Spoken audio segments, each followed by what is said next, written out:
Meus amigos, os classificados da Copa do Brasil foram definidos e a gente vai destrinchar tudo que aconteceu com os gols na tela para você, né, as análises das partidas.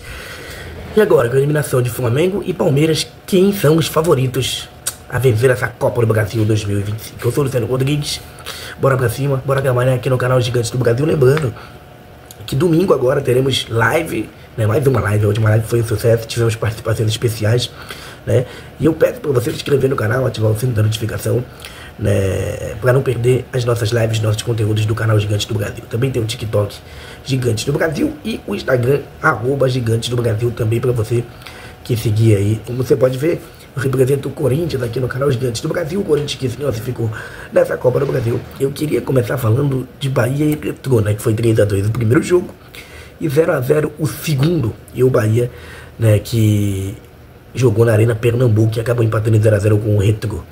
Tá? É um jogo que o Bahia era favorito, o Retrô está na Série C, está quase sendo rebaixado na Série C, e o Bahia é o quarto colocado no Campeonato Brasileiro da Série A, então um bom resultado para o Bahia que avança. E olha, o Bahia, do jeito que está essa Copa do Brasil, ele pode estar muito perto também de uma semifinal, dependendo de quem ele pegue, logicamente, nesse sorteio que vai ser na terça-feira. Flamengo e Atlético Mineiro, gente. Flamengo e Atlético Mineiro às 7 horas. O Flamengo saiu na frente, eu vi o jogo na Arena MRV. O Flamengo fez um baita primeiro tempo, uma baita escalação do Felipe Luiz. Só que assim, cara, o Flamengo nos segundos tempos ali, em vez de ele matar o jogo, ele não consegue matar. E aí ele não mata o jogo, né, vai para os pênaltis, e aí tinha uma grande dúvida nos pênaltis de quem seria o protagonista, Everson ou o Rossi, né? E acabou que o Rossi pega o primeiro pênalti, né, do Alan Franco. Na sequência, o Samuel Lino perde o pênalti pro Flamengo, né? E aí, meu amigo, o Everson, na cobrança decisiva, que está na sua tela aí, faz o gol da classificação da equipe do Flamengo ali. Depois do Alan Fian ter perdido o pênalti decisivo pro Flamengo, o garoto Alan Fian que provocou o Atlético Mineiro o jogo inteiro, cara. Ele encheu o saco do Atlético Mineiro o jogo todo.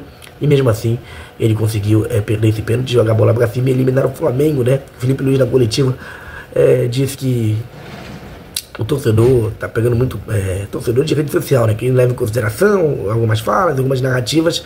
E logicamente que não foi legal pro Flamengo perder essa Copa do Brasil. São Paulo e o nosso querido Atlético Mineiro. Pra tristeza do meu amigo Luiz e para a minha alegria, o São Paulo foi eliminado, gente. E assim, cara, aí o lance da expulsão na tela, muito polêmico. Prime Video, passando Prime Video, tá? Tradição Prime Video. Pra mim não foi pênalti, tá? No jogador do Atlético Mineiro, que foi o Viveiros, que não desistiu da jogada. Mas assim, por mais que esteja com a menos, e foi uma discussão lá no nosso grupo, o grupo Gigantes do Brasil que a gente tem no WhatsApp, eu não acho que o São Paulo tem que ter essa postura mesmo com a menos não, cara. O São Paulo poderia ter jogado mais, poderia ter sido cativeiro, poderia ter expulsado os jogadores do Atlético, poderia ter deixado o Atlético mais nervoso, poderia ter tirado o Atlético da zona do conforto. Pelo contrário, o Atlético ficou mais confortável, pressionou e aí fez o gol, né?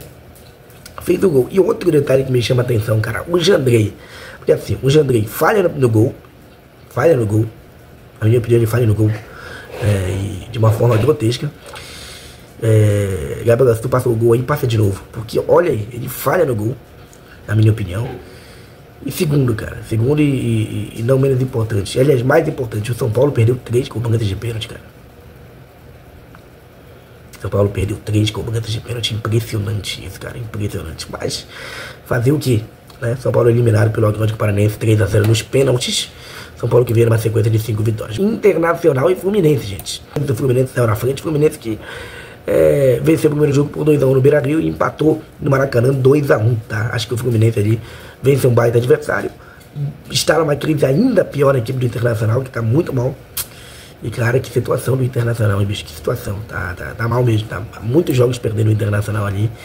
Eu vou falar uma coisa pra você, hein? Eu esperava o Internacional dessa maneira aí, tá? O Glorioso classificou de uma maneira tranquila no estádio Cícero de Souza Marques, estádio do Bragantino. E ó, para a alegria de Lucas Mota, o Botafogo avançou, vencendo nos jogos 2-0 e 1-0.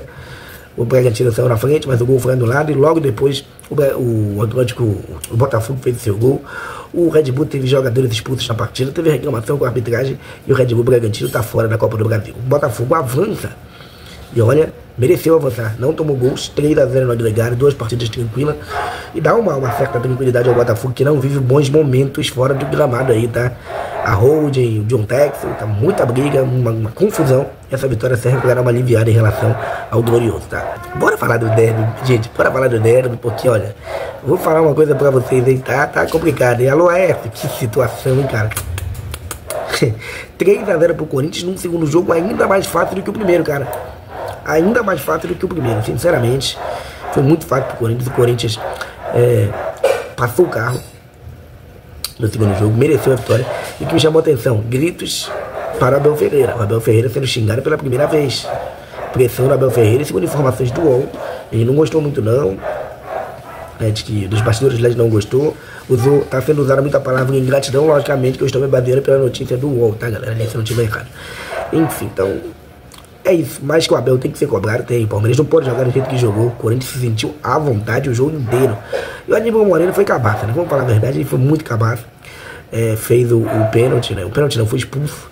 Deu uma cabeçada no Martins, que eu vou te falar, o Martins é catimbeiro, é o jogador que todo o time queria ter nessa questão de catimba, nessa questão de levar o jogo, de conseguir cartão, de ser laçudo, é o Martins, tá?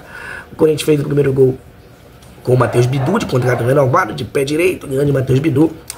A galera reclamando de falta no lance, mas não teve. O Everton também tá de sacanagem, chegou no contato lá com o nosso querido Matheus Bidu e ele forçou o contato, o Daronco não caiu nessa e o gol. E o Gustavo Henrique, aos 30 minutos, numa assistência do nosso querido Rodrigo Galo, fez o gol. Mais um gol do Gustavo Henrique, acho que é o segundo ou o terceiro com a camisa do Corinthians. Segundo gol no derby, e o Gustavo Henrique é outro que deve renovar com o Corinthians. Boa vitória, o time agora aguarda o sorteio terça-feira, hein? E que situação, que situação. O Corinthians é o único clube paulista da Copa do Brasil. Bom, o Vasco venceu de 3-1 do CSA, primeiro tempo tranquilo do Vasco, fez 3-0 a equipe do Vasco. Tá? O Ryan, que é o artilheiro da Copa do Brasil, fez ali, se não tiver errado, 2 gols. O Luiz Fernando ali é o vice-artilheiro, o Everaldo tem 4, o Cano tem 4, enfim. Vitória da equipe do Vasco, 3-1, o CSA chegou a diminuir, uma boa vitória da equipe vascaína. Tá? E o Cruzeiro, para encerrar o vídeo, o Cruzeiro venceu por 2-0 com um pênalti perdido, tá? Com um pênalti perdido e tudo da equipe do CRB, aos 40 minutos do segundo tempo. O Cruzeiro venceu com gols de Matheus Pereira, com gols de Vidalba e... Não foi o Matheus Pereira que fez o segundo gol não, tá? Foi o Carlos Eduardo com assistência do Matheus Pereira, a vitória da equipe do Cruzeiro. O Cruzeiro que é um dos fortes favoritos. Agora, quero dizer pra você, quem é o favorito? Fluminense, Cruzeiro, Vasco, Corinthians, Botafogo, Bahia, Galo? Comenta aí quem é o favorito. Pra mim, eu vou deixar meus 3, tirando o meu Corinthians, obviamente. Eu acho que Fluminense, Cruzeiro e Botafogo são os favoritos dessa Copa do Brasil. Galera, aquele abraço, falou, valeu, se inscreve no canal Gigantes do Brasil. E uma última notícia aí, o Jandrei deve sair de São Paulo, pode ir pro Juventude, hein? Alegria do nosso querido Luiz. Aquele abraço, falou, valeu, live no domingão, hein? Então se inscreve no Gigantes do Brasil, ativa o sininho da notificação pra você não perder a nossa live de domingo, falando de tudo que aconteceu na rodada do domingo e da Copa do Brasil. Fui!